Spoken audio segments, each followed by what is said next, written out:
21 ऑगस्टला संभाजीनगरच्या वाळूज MIDC परिसरातील तिसगाव जवळच्या खवड्या डोंगरावर धक्कादायक घटना घडली।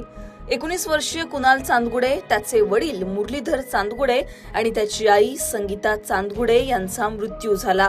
कुणाल चांदगुडे या तरुणानं कौटुंबिक वादातून उचललेलं टोकाचं पाऊल, त्याला वाचवताना वडिलांचा झालेला मृत्यू आणि या दोघांपाठोपाठ कुणालच्या आईनंही जीवन संपवल्याच्या धक्कादायक घटनेनं संपूर्ण महाराष्ट्र सुन्न झाला। दरम्यान या घटनेनंतर आता रोज धक्कादायक खुलासे समोर येत आहेत। कुणालच्या मृत्यूला कौटुंबिक वाद कारणीभूत असल्याचं बोललं जातंय। कुणालची आई संगीता या त्यांच्या YouTube चॅनलवर सातत्यानं व्हिडिओ शेअर करायच्या, रोज व्लॉग शेअर करायच्या। यात त्यांनी शेअर केलेल्या काही व्हिडिओमध्ये आपल्या ननंदेवर त्या गंभीर आरोप करताना दिसतात। माझ्या कुटुंबात तू आग लावल्याचं बोलताना दिसतात। मुरलीधर चांदगुडे यांच्या बहिणीनं सुद्धा आता मृत संगीता यांच्यावर आरोप केलेत। 6 महिन्यांआधी संगीता यांच्या मोठ्या मुलाचं निधन झालं होतं। याचाच उल्लेख करत संगीता यांनी ननंदेवर काय आरोप केले होते ते आधी ऐका। रामकृष्ण हरी मंडळी, आजकालच्या ज्या बहिणी आहेत त्यांना कधीच भाऊजाईला समजून घ्यायचं नाही,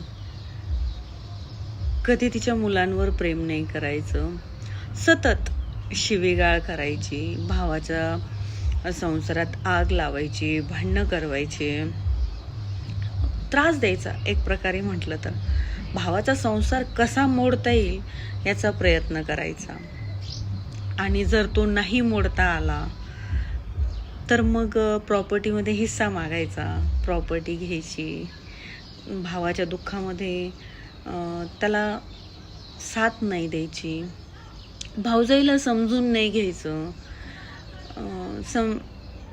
समजून नाही घ्यायचं म्हणण्यापेक्षा ज्या वेळेस आपला भावाचा मुलगा हे जग सोडतो त्या टायमाला त्या भाऊजाईला शिवीगाळ करायची, त्या भावाला शिवीगाळ करायची, त्रास द्यायचा, वाटेल ते बोलायचं, प्रॉपर्टी स्वतःच्या नावावर करून घ्यायची आणि कालांतराने जेव्हा तुम्हाला तुमच्या कर्माची फळं भेटतात तेच दुःख जे मी बघितलं माझ्या आयुष्यामध्ये, माझा मुलगा जाण्याचं, तेच दुःख जेव्हा तुमच्या वाट्याला आलं, जेव्हा तुम्हाला त्या गोष्टीचा त्रास व्हायला लागला, त्यावेळेस मग तुम्ही भाऊजाईकडून अपेक्षा ठेवायची की तिनं तर आता सगळं विसरून जायचं आणि तुमच्या दुःखामध्ये तुमच्या सोबत उभं राहायचं, तुम्हाला समजून घ्यायचं। पण तुम्ही जे तिच्या सोबत केलं त्याचं काय? आणि तुम्हाला माहिती आहे, सगळ्यात जास्त वाईट तर या गोष्टीचं वाटतं की 15 वर्षात आपल्या बायकोला जे आज तुम्हाला तुमच्या बहिणीसाठी इतकं वाईट वाटतंय, तिला जो त्रास होतोय त्यासाठी वाईट वाटतं, तुम्हाला बायकोसाठी का नाही वाईट वाटलं? स्वतः इतकं सगळं करायचं आणि भाऊजाई ज्या वेळेस म्हणते की मी हे सगळं नाही करणार, तुम्ही माझ्यासोबत काय केले, मग त्यावेळेस रडायचं, पडायचं आणि भाऊजाईला वाईट दाखवायचं।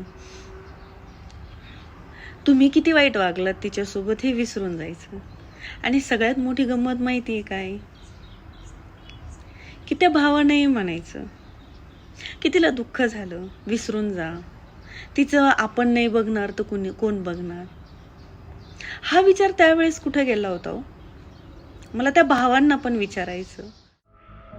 दरम्यान संगीता यांच्या YouTube वरील अनेक व्हिडिओमध्ये त्या मुरलीधर चांदगुडे यांच्या बहिणीवर टीका करताना दिसतात। यावरून त्यांच्या कुटुंबातील अंतर्गत वाद समोर आलेत। दरम्यान संगीता यांच्या मृत्यूनंतर मृत मुरलीधर चांदगुडे यांच्या बहिणीनं सुद्धा तिच्या भावासोबत असलेल्या नात्याबाबत माहिती देताना वहिनी संगीता यांच्यावर आरोप केले। त्या काय म्हणाल्या तेही ऐकूयात। संगीता हिनं आमच्या भावाला आमच्याशी बोलू दिलं नाही। अनेक वर्षांच्या अबोल्यानंतर गेल्या काही महिन्यांपासून तो आमच्याशी बोलू लागला होता, मात्र आमच्याशी जवळीक झाल्यानं घरच्यांनी त्याला बाजूला केलं होतं, असा दावा संगीता यांच्या ननंदेनं केला। मुरलीधर चांदगुडे यांच्या आईनं सुद्धा सुनेनं आमच्या मुलाला आमच्यापासून दूर ठेवलं असा आरोप केला। संगीता आणि त्यांचे पती यांच्यात वारंवार खटके उडत। संगीताचे पती मुरलीधर हे याच कारणानं 3 महिन्यांपासून कुटुंबापासून वेगळे राहायचे अशी सुद्धा माहिती मिळतीये। लग्नानंतर सुद्धा या दोघांवर वेगवेगळे अंत्यसंस्कार करण्यात आले. मुरलीधर चांदगुडे यांच्यावर त्यांच्या घरच्या नातेवाईकांनी गावी नेऊन अंत्यसंस्कार केले, तर कुणाल चांदगुडे आणि त्याच्या आईवर माहेरच्या नातेवाईकांनी अंत्यसंस्कार केले. दरम्यान या तिघांवरील अंत्यसंस्कार आटोपल्यानंतर या कुटुंबात सुरू असलेले अंतर्गत वाद आणि धुसफूस आता समोर आली आहे. या सगळ्यांबद्दल तुमची मतं कमेंटमध्ये सांगा. लोकमतला सबस्क्राईब केलं नसेल तर सबस्क्राईब करायला विसरू नका.